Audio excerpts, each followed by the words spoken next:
Kami dilantik tanggal 25 Agustus yang lalu, dan kemudian kami juga sudah mendapatkan apa yang disebut sebagai mission paper, kertas tugas dari Bapak Menteri Luar Negeri.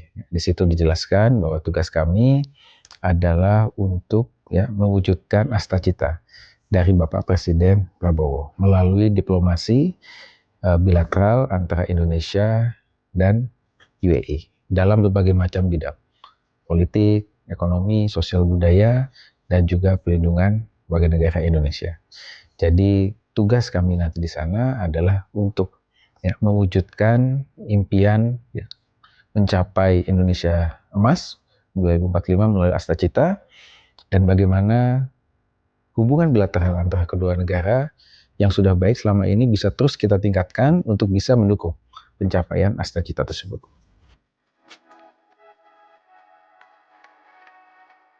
Tidak secara khusus, namun dapat kami sampaikan bahwa penekanannya adalah kepada tadi asta-cita. Banyak hal-hal yang bisa kita kembangkan antara Indonesia dan UAE. Dua negara ini berada dalam posisi geopolitik yang sangat strategis.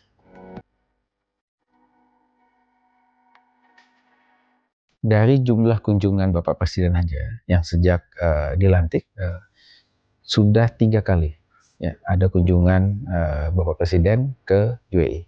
Ini sudah menunjukkan betapa eratnya hubungan kedua negara. Kemudian ke depan, tadi kami sampaikan, kita lihat dulu dari sisi geopolitik. Kita memahami bahwa kawasan Timur Tengah ini kawasan yang diwarnai dengan berbagai macam konflik dan instabilitas yang dampaknya itu terasa di seluruh dunia. Bagi Indonesia, kita memerlukan kawasan Timur Tengah yang aman dan damai, sehingga kita bisa bertumbuh bersama. Nah, dalam konteks itu, bagaimana antara Indonesia dan UAE secara bilateral bisa mendukung berbagai macam proses perdamaian, utamanya yang ada di Palestina, agar kawasan bisa menjadi kawasan yang stabil. Kemudian dari sisi geoekonomi, tadi dua negara ini memiliki peran yang strategis secara lokasi. Bapak Presiden sudah mencanangkan pertumbuhan ekonomi 8%. Untuk bisa mencapai itu, kita tidak dapat rely on domestic consumption. Kita perlu mendorong investasi melalui foreign direct investment ke Indonesia untuk membantu percepatan pertumbuhan ekonomi bisa mencapai 8%. Di sisi lain, UAE memiliki sovereign wealth fund, salah satu yang terbesar di dunia, yang mereka juga memerlukan lokasi-lokasi untuk berinvestasi yang aman dan juga menguntungkan. Nah, dua hal ini yang coba kita pertemukan. Ini tantangan dan juga potensi ke depan yang bisa kita kembangkan.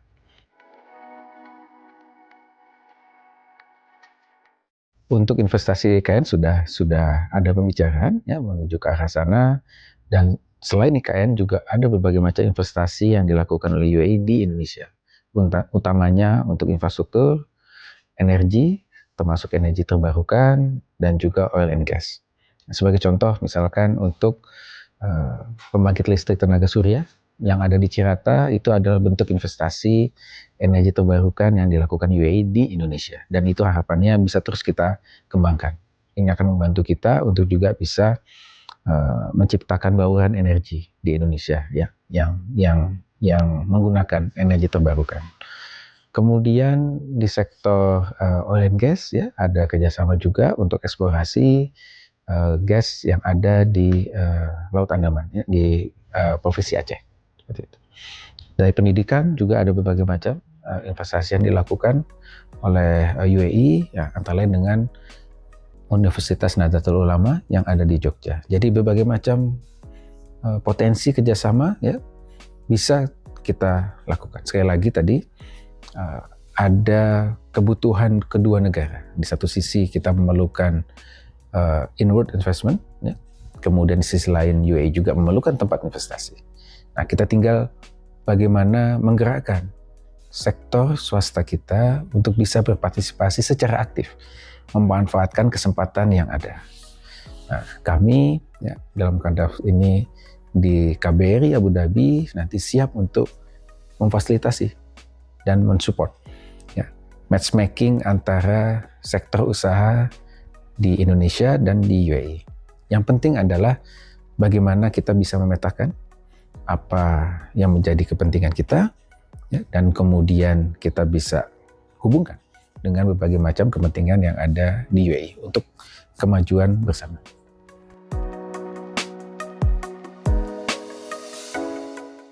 Secara khusus ya, dalam pembicaraan bilateral memang UAE tertarik untuk mendanai proyek-proyek yang besar ya, sekitar 500 juta US dollar ke atas.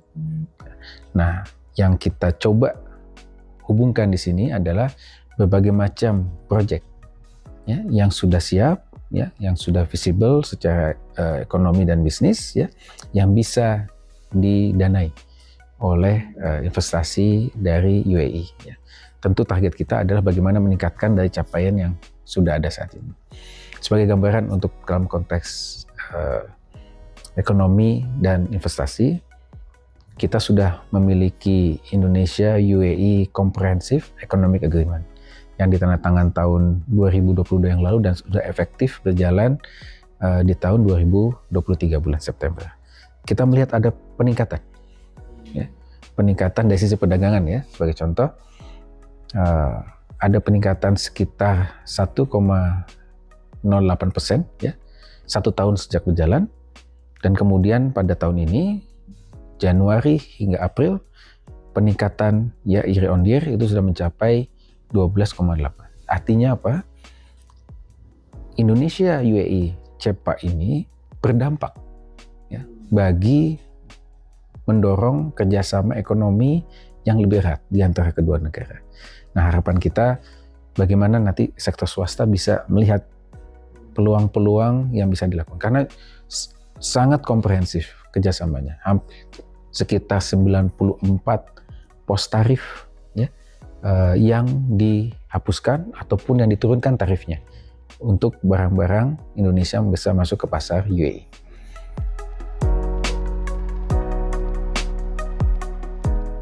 Dari sisi statistik ya, ada peningkatan ya, kita sudah mencatat surplus ya, sekitar saat ini total perdagangan kedua negara mencapai 5 miliar US dollar, tapi potensinya masih sangat besar yang perlu kita develop bersama. Nah, ini saya men-challenge nih sektor swasta ya, bahwa jangan hanya rely on kepada negara-negara tujuan dagang utama. Mulailah explore ya pasar-pasar non tradisional ya. Karena dunia ini sedang tidak baik-baik saja ya. Di istilah investasi kan, don't put your all eggs in one basket, seperti itu. Nah, sama seperti dengan mitra dagang kita. Kita tidak lagi bisa hanya rely on kepada mitra-mitra dagang utama. Apalagi ya saat ini kecenderungannya kebijakan perdagangan inward looking, protectionist. Then we have to find other country of destination ya, trading partner kita. UAE memiliki peluang dan juga kesempatan yang besar. Sekali lagi, kita bukan hanya bicara dengan UAE-nya, tapi kita bicara impact-nya. Karena UAE menjadi hub bagi Timur Tengah, Afrika, dan juga Eropa.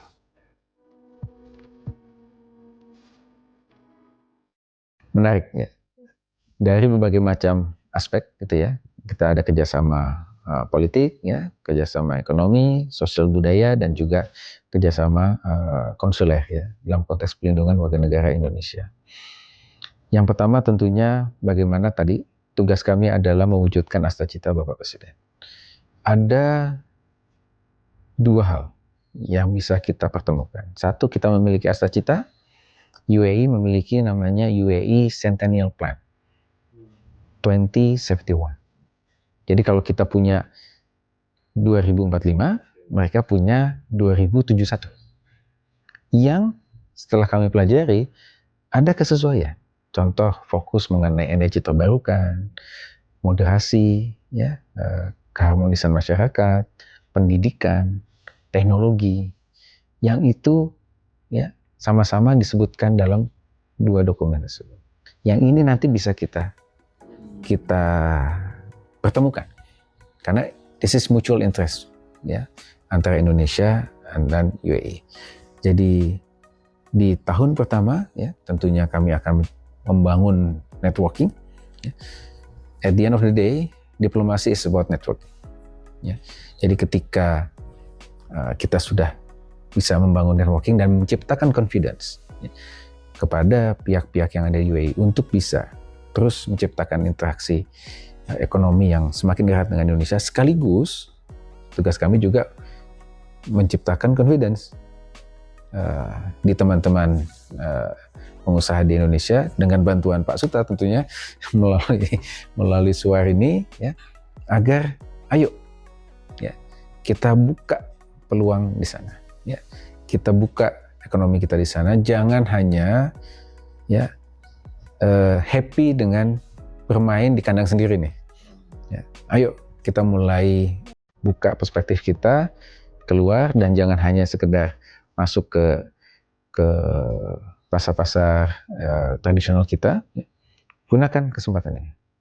Karena ketika kita bisa memanfaatkan kesempatan di tahap-tahap awal, kita punya keunggulan ya untuk bisa membuka lebih banyak potensi yang bukan hanya di UAE tadi yang kami sampaikan.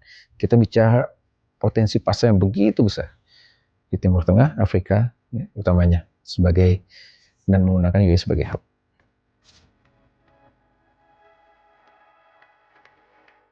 Jadi fungsi utama first track diplomasi antara government to government adalah creating enabling environment untuk track-track yang lain bisa semakin semarak ya, people to people, business to business.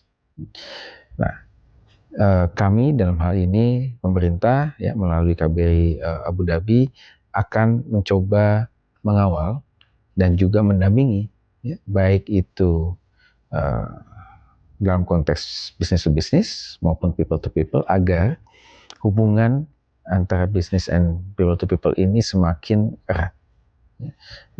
Itu yang akan kami coba jalani, dan kemudian yang kedua kami juga mengencourage ya kepada seluruh stakeholder yang ada di Indonesia untuk ya melihat peluang yang besar yang bisa diciptakan oleh kerjasama Indonesia UAE melalui CEPA.